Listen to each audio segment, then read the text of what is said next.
lecture we have talked about the basics of error correction and detection codes. क्या code word है, code length, different topics हैं, different terms हैं basically जो आपके इस पूरे जो हमारी रिमेनिंग यूनिट है उसमें यूटिलाइज होने वाले हैं. अब अगर मैं इस लेक्चर में बात करूं तो यहां मैं कुछ और बेसिक यूज करूंगा, जो बेसिक के बारे में बताऊंगा जो आपको इस यूनिट में काम आने वाला है. And that basic is basically about linear block codes. हमने बात की थी कि हमें सिलेबस में पढ़ना है लीनियर ब्लॉक कोड्स. तो लीनियर ब्लॉक कोड्स क्या हैं ये हम जान चुके हैं, बट इसमें और कौन कौन सी टर्म्स रिलेट करती हैं, जैसे मैट्रिक्स फॉर्म क्या है या जनरेटर मैट्रिक्स क्या है, what do you mean by सब मैट्रिक्स. तो एक प्रॉब्लम के थ्रू हम ये सारी चीजें समझेंगे कि linear block codes ultimately code vector generate कैसे किया जाता है in this linear block codes. तो चलिए अपना लेक्चर स्टार्ट करते हैं on linear block codes. So linear block code. So हमने ब्लॉक कोड्स लास्ट लेक्चर में पढ़ा था. What is block code? Block code का मतलब होता है कि हमने मैसेज जो हमारा k बिट का है that message is converted into n bit, right. This is a message k bit जिसको हम कन्वर्ट कर देते हैं n बिट कोड वेक्टर में, राइट. और इस कोड वेक्टर में हम क्या कर रहे हैं? We are placing some additional bit by this encoder, right. Channel encoder कुछ एडिशनल बिट प्लेस कर रहा है. That depends on your method कि हम एडिशनल बिट किस तरह से कैलकुलेट करने वाले हैं. And that additional bit with a combination of this message bit becomes your complete n bits जो आपका कोड वेक्टर है जिसको हम सेंड कर रहे हैं, राइट. तो this is called block codes method. अब यहां लीनियर लगाए क्योंकि हमने लीनियर की डेफिनेशन पढ़ी थी कि दो कोड यहां पे एक्सॉरिंग करें. अगर हम a एक्सॉर विद b करें, suppose a and b are the two different code vectors, code word, तो यहां पे a और b का जो एक्सॉर होगा that will produce a third code vector in this block coding, right. So this is the basic idea of block code जो हम पहले देख चुके हैं. अब मैं यहां इसकी मैट्रिक्स है, इसकी कैलकुलेशन हम कैसे करते हैं उसके बारे में आपको बताने वाला हूं.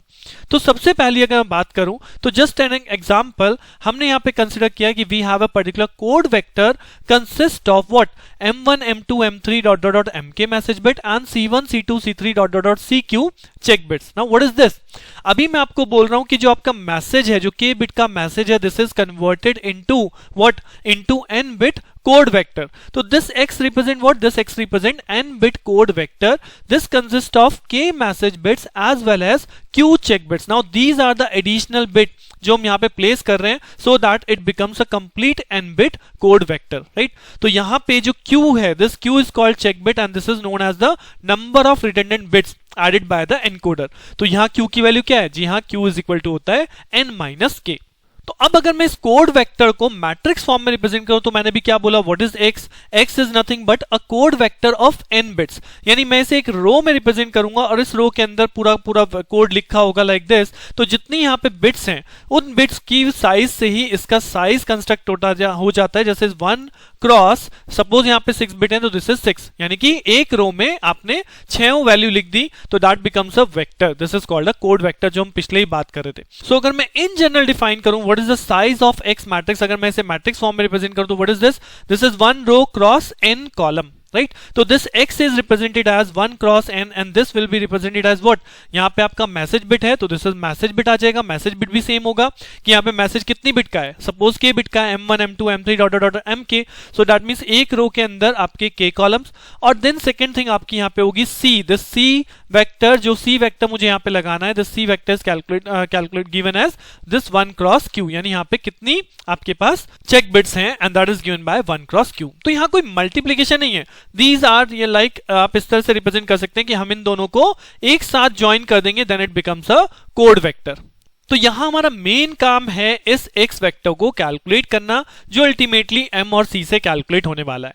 अब m तो मुझे क्वेश्चन में पता होगा बट आपको c कैलकुलेट करना होगा. तो वही चीज हमें देखनी है कि हम ये चेक बिट्स यानी चेक वेक्टर को कैसे कैलकुलेट करने वाले हैं. सो अगर मैं मैट्रिक्स फॉर्म रिप्रेजेंटेशन बात करूं, फॉर्मूलाज की बात करूं, तो this x code vector is basically represented as m dot g. यानी अब यहां मैट्रिक्स मल्टीप्लिकेशन है, m matrix multiply by g matrix. Now what is m matrix?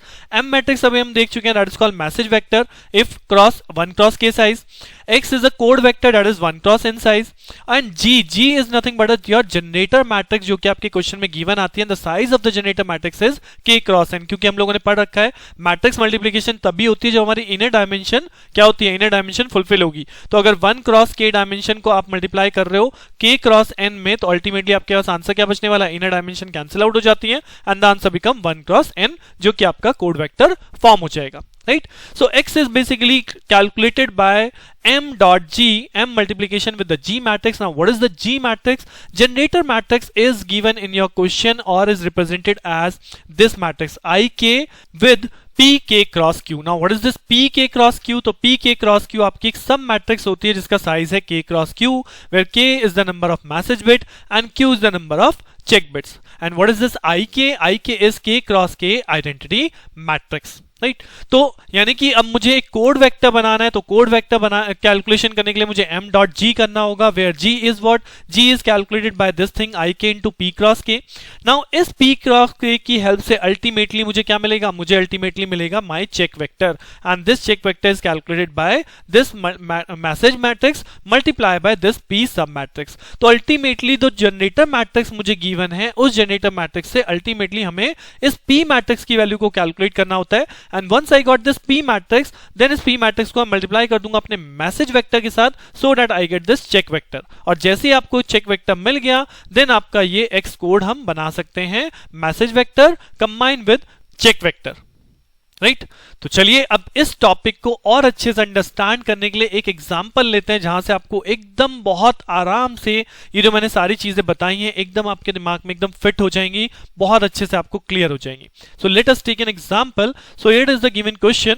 The generator matrix for a 6x3 block code is given below, right? Now you have given n dot k यानी n by k block code. तो आपको 6x3 दिया गया question में, तो सबसे पहली चीज आपको क्या मिल गई, n is equal to 6, k is equal to 3, और इस k is equal to 3 में यानी कि what is the number of check bits? Number of check bits is n minus k, that is also 3. यानी हम 3 बिट मैसेज को 3 bit additional add करने के बाद 6 बिट के कोड वेक्टर में कन्वर्ट कर रहे हैं.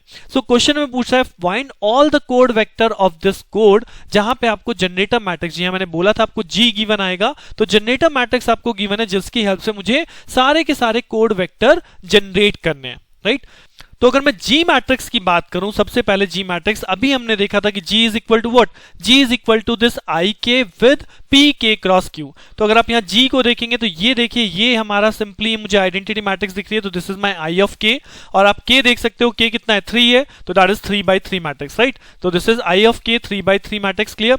And this is my P matrix जिसका साइज होता है K क्रॉस Q. तो यहाँ पे K भी 3 है और Q भी 3 है, तो अगर आप इस मैट्रिक्स का साइज देखेंगे तो this is nothing but 3/3, right? तो आपने G मैट्रिक्स से अल्टीमेटली मुझे इन दोनों को सेपरेट करने का फायदा क्या है, मुझे इन दोनों को सेपरेट करने का फायदा है कि मुझे अल्टीमेटली मेरी P मैट्रिक्स चाहिए जिसके थ्रू मैं अपने चेक वेक्टर को कैलकुलेट करूंगा. And what is the formula for the check vector? Check vector is calculated by message vector multiplied by this P matrix. तो what is the message vector? अब अगर आप मैसेज वेक्टर देखें तो यार 3 bits ना, मैसेज में कितने बिट हैं, 3 है. तो फॉर एन एग्जांपल मैं इसे लेट कर लेता हूं M1, M2 and M3. This is a single matrix of single row and with 3 column. तो this size is 1 cross 3. Now what is the P matrix? तो P matrix अगर हम question से देखें तो 0 1 1, तो here it is 0 1 1, it is also here 1 1 and then 0 1 1 0 0 1 and 1 0, right? अब अगर मैं इसकी मल्टीप्लीकेशन करूंगा, दिस इज ऑफ 3 क्रॉस 3, जब मैं इसकी मल्टीप्लीकेशन करूंगा तो what we write over here like this कि m1 multiply by 0, this is 0, then m2 with 1, this is m2 and m3 with 1, this is m3. तो हम यहाँ पे नॉर्मल मैट्रिक्स मल्टीप्लीकेशन के दौरान क्या लिखते हैं, we are taking addition. But यहां पे आपको एडिशन नहीं लेना, you are writing that is modulo 2 addition. यही हमारी प्रॉपर्टी थी लीनियर ब्लॉक कोड की कि यहां पे दो कोड का मॉडुलो 2 एडिशन वो हमें मिलता है, दैट इज थर्ड कोड. तो इसलिए आपको यहां पे मल्टीप्लाई तो वही बेसिक है, लेकिन यहां पे एडिशन नॉर्मल ना होकर दैट इज मॉडुलो 2 एडिशन, जिसे हम XOR भी बोलते हैं. तो फर्स्ट जो कंपोनेंट आफ्टर मल्टीप्लिकेशन मिलेगा वो ये मिलेगा. देन सेकंड कंपोनेंट क्या मिलेगा, m1 विद 1 यानी कि m1 हो जाएगा. देन m2 0, m3 1 मिलेगा, तो m1 विद m3 हो जाएगा. And then the third multiplication m1 m2 and m3 0, तो this is m1 XOR with m2, right. तो this is my after multiplication, आप देख सकते हो आफ्टर मल्टीप्लीकेशन क्या मिला, 1 क्रॉस 3 का साइज, तो this is 1 cross 3 and this is what, this is check vector. Check vector का साइज भी क्या होगा, C1 C2 and C3 because we know that we have 3 check bits, तो C1 C2 and C3। so by comparing आप straight forward दे सकते हो, what is the value of C1, C1 is M2 XOR with M3, what is the value of C2, that is M1 XOR with M3, and what is the value of C3, this is M1 XOR with M2, right? So basically after this multiplication I got the value of C1 C2 and C3 कि मेरी check bits की values message bit पे कैसे depend कर रही हैं। अब मुझे फॉर्म करना है अपना पूरा कोड वेक्टर जहां पे मुझे मैसेज बिट्स और उनमें से कैसे मैं चेक बिट्स कैलकुलेट करूंगा ये रिलेशन मुझे पता है। सो मैं कैसे कोड वेक्टर जनरेट करूंगा, simply I will make this table जहां पे सबसे पहले मैंने यहां पे चूज करा है message vector and there are 3 message vector M1 M2 M3 as per the given question. So अगर यहां पे 3 बिट का मैसेज वेक्टर है तो 3 बिट के कितने कॉम्बिनेशन पॉसिबल हैं, जी हां यहां पे कॉम्बिनेशन हो जाएंगे आपके 8 0 1 0 1 0 1 0 1 0 1 0 1, then 2 time 0 2 time 1 2 time 0 2 time 1, then 4 time 0 4 time 1। I think you will remember कि हम किस तरह से 3 बिट के 8 कॉम्बिनेशंस लिखते हैं, राइट। अब 3 बिट के 8 कॉम्बिनेशन आ गए, उसके बाद now I know this check bit कैसे हमने कैलकुलेट करनी है। C1 की वैल्यू है M2 XOR विद M3। जी हाँ, व्हाट इज XOR, XOR का मतलब होता है मॉडुलो 2 एडिशन, यानी कि एडिशन विदाउट कैरी। तो XOR operation if you remember कि अगर दोनों सेम बिट होती है, हमने पहले ही पढ़ा था, अगर हम दोनों का XOR करते हैं देन वी गॉट 0, और अगर दो डिफरेंट बिट का XOR आप कर रहे हैं then we got a 1, right. तो इन द सेम मैनर आप यहां पे कैलकुलेशन कर सकते हैं। C1 के लिए वो कर रहा है M2 और M3 पे डिपेंड, तो मैं केवल इन दो कॉलम में देखूंगा same 0 different 1 different 1 same 0 same 0 different 1 different 1 same 0। So I have calculated this C1। In the similar manner आप C2 जो कि M1 और M3 का XOR है और C3 जो कि M1 M2 का XOR है, यहां पे C2 और C3 में भी वैल्यू ला सकते हैं। सो आपको कंप्लीट वैल्यू मिल जाएगी इस तरह से C1 C2 C3। Now I got this complete value. Now, what is the complete code vector? Complete code vector is message bit with the combination of check bits। तो आपने message bit calculate कर ली, check bit calculate कर ली, अब इसे पूरी तरह से यहां पे लिख दीजिए 0 0 0 0 0 0, तो this will become my one complete code vector। इसी तरह से हम सारे मैसेज वेक्टर्स के कॉम्बिनेशन से कंप्लीट कोड वेक्टर जनरेट कर सकते हैं and this is look like this कि ये आपका पूरा का पूरा आंसर जनरेट होके आ जाएगा। सो ये इस टाइप के क्वेश्चंस हैं यहाँ पे, बहुत सिंपल से कि आपको एक जनरेटर मैट्रिक्स दी गई थी, वहां से आपने ये चेक वेक्टर्स किस तरह से आपके मैसेज वेक्टर पे डिपेंड कर रहे हैं, आपने वो रिलेशन कैलकुलेट किया and then simply we can calculate this particular code vector. अब यहां हमने पूरी ही टेबल को जनरेट किया है।